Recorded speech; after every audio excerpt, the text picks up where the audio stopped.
Acımasız seri katiller ya da milyonlarca insanın ölümüne sebebiyet veren diktatörler. İnsanların ne kadar kötü olabileceğini çoğumuz haberlerden, belgesellerden, arşiv görüntülerinden, filmlerden ya da kitaplardan görebiliyoruz.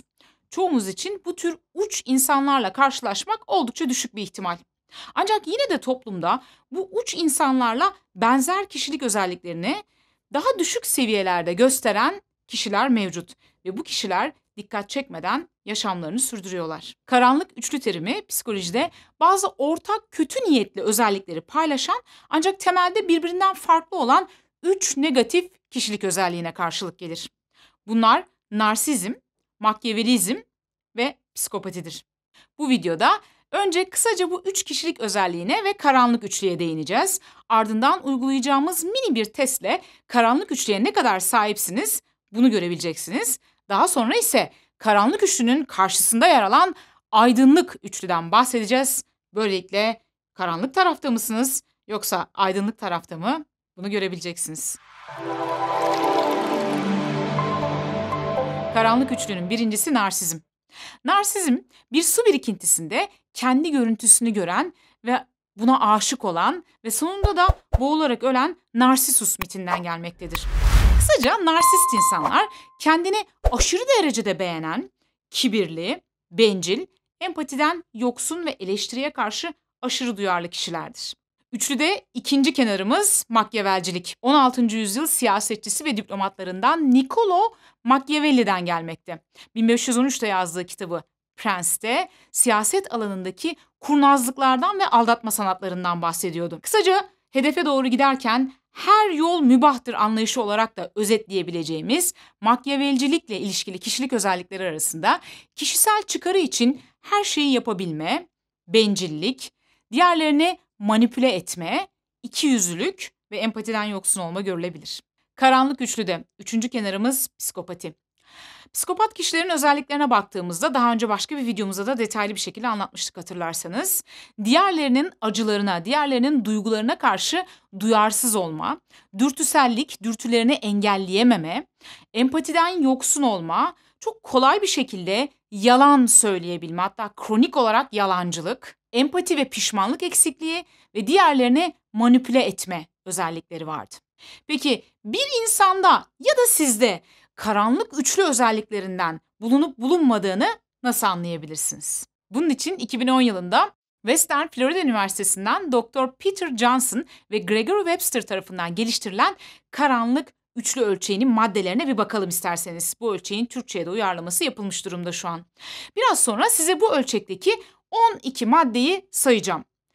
Cümleler halinde sayacağım bu maddeleri lütfen dikkatlice dinleyin ve bu maddelerin size ne kadar uyduğunu 1 ila 7 arasından puanlayın. Eğer birazdan size söyleyeceğim cümleler size hiç uymuyorsa o madde için kendinize 1 puan verin.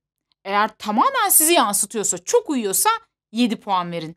Eğer bunun aralarında bir yerdeyse 1 ve 7 arasından ne kadar uyuyorsa buna göre bir puanlama yapın. Her bir madde için ayrı bir puan vereceksiniz kendinize.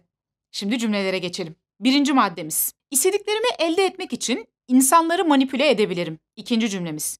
İstediklerimi elde edebilmek için hile ve yalana başvurduğum olmuştur. Üçüncü cümlemiz. İstediklerimi elde edebilmek için insanlara iltifat ettiğim olmuştur. Dördüncü maddemiz. Kendi amaçlarıma ulaşabilmek için insanları kullanabilirim. Beşinci madde. Yaptıklarımdan dolayı vicdan azabı duymama eğilimindeyim.